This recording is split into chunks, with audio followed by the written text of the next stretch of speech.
Is he essentially a U.S. criminal suspect, a criminal suspect under criminal law? He has been charged, and you can look at the charge sheet that the Justice Department has posted online. He's been charged with some pretty serious crimes, and he's going to travel to the United States to stand trial for those crimes. Rear Admiral John Kirby, spokesperson for the Pentagon. Great, thanks. Thanks. Well, conservatives, Fox News hosts, and pundits reliably complained about trying Khattallah in a civilian court. The most tantalizing hashtag Benghazi nugget for them, again, was the timing of the capture. If you knew where this guy was, if you've known where Bo Bergdahl was, why is it being used to change the narrative of certain stories? And, you know, it's twofold. One, perhaps it's a political motivation on the part of the administration. But the timing sure is interesting, isn't it? I wouldn't put it by them, timing this capture. The guy obviously was easy to capture. Let's wait and capture him when when the going gets tough. The motivation for the attacks has also been an obsession of the world of hashtag Benghazi. And today in the New York Times, David Kirkpatrick, while surveying the multiple sources of information on that subject, brings a new scoop on the motivation of the alleged ringleader who was captured and is in custody today.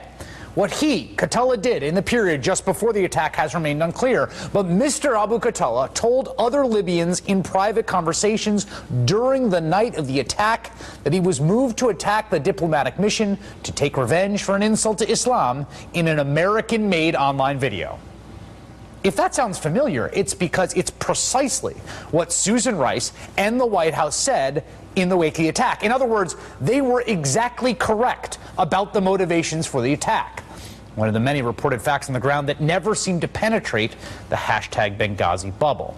As for the hashtag Benghazi Fox News Hillary Clinton interview, all those who knew what when questions were asked, and Hillary answered them all, again, as well as highlighting the effort that really mattered.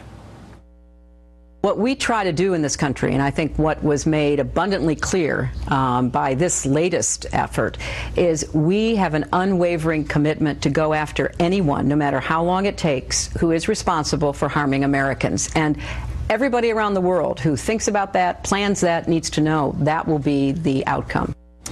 Joining me now, former Ambassador Joe Wilson. He was a U.S. diplomat in Iraq under Saddam Hussein from 1988 to 1991. His wife was outed as a CIA agent after he wrote an op-ed publicly debunking a claim George W. Bush had made about Iraq's weapons program. He's author of The Politics of Truth.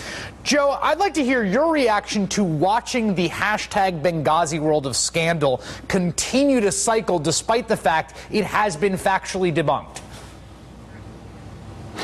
Well, I think they just make things up. That's very clear. And the problem with all the flapping of the gums by the right wing echo chamber and by their allies up on the Hill is it undermines our ambassador's ability to do the work of our country. If I'm an ambassador out there and I have to worry about what Darrell Issa or Lindsey Graham or John McCain are going to say if an operation goes bad, then I may not be inclined to do my job, which is to reach out and meet people who may not be that friendly to me. And on a second note, let me just say personally, and I think a lot of my colleagues in the Foreign Service share this view, I think that what they have done with their money-raising campaigns and their slander campaigns, they have dishonored the memories of 4 of my former colleagues, including one, Glenn Doherty, with whom I served on an advisory board for the Military Religious Freedom Foundation. I think it's absolutely scandalous. Are you, as someone who worked for the Foreign Service and worked in incredibly risky environments, are you satisfied today that the person who is allegedly responsible for this has actually been apprehended, is going to be tried in U.S. criminal court? Sure, that's what we do. Guantanamo is an aberration. You pick up a criminal, you try him in federal court. That's what we're supposed to do. We are a nation of laws. And by doing things like holding people in detention without the benefit of trial, it's a violation of those laws. Ambassador, you're someone who found himself with a bullseye painted on you and was subject to a tremendous campaign of character assassination and smear jobs. What is it like to go through that, and have you been thinking of that experience as you've watched the Bo Bergdahl coverage and also the way that Hillary Clinton has found herself under fire on this particular topic? Oh, absolutely, sure. It's the same methodology, it's the same slander, it's the same libel, disregard for the truth, disregard for any sort of public discourse at all. It's really sort of high school bullying, except that the stakes are of national and international consequences. What does it feel like to find yourself as the subject of this kind of thing? Because I think to myself as I watch someone take their turn in the spotlight under the kind of scandal machinery of the right, what the internal experience of it is like. Well, I think it's disorienting, frankly. You're put in a position where you either run and hide, like John DiIulio did, President Bush's former religious and faith advisor, when he called them little Machiavellis. They drove him underground. In my case, it was you either fight or you flee, and we decided to stand up and fight.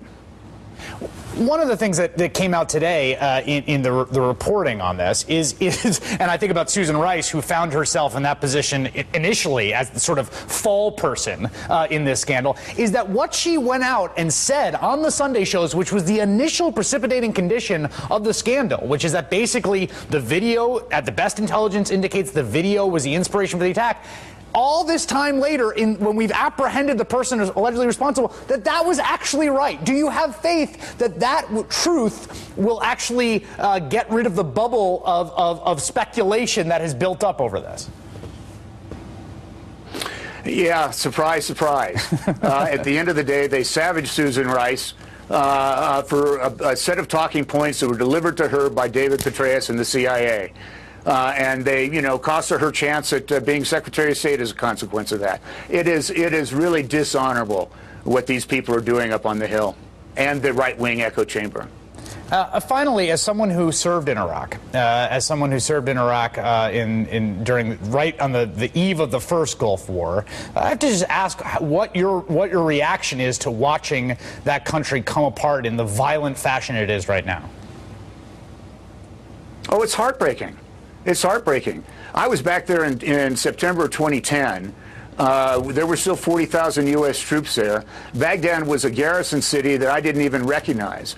And my security detail wouldn't even let me go one block off the main road, either to go see the former embassy that I headed or to see the residence I used to live in.